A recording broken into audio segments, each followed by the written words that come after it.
जय जगन्नाथ सांग मैंने चलतु आज आम माँ बणे पाखक जा गाड़ी रे चाबी लगे आम बाहरी पड़े जावाई आम गाँ ठारू माँ बणे पीठ हूँ मात्र 5 किलोमीटर।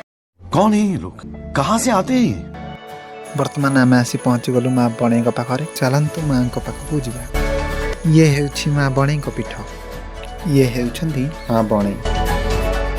माँ बणे यही पत्थर उपर थिबा खजुरी गछ मध्य रही पूजा पाउछन्ति। किछि वर्ष तले एही खजुरी गछटी नदी भितर थिला।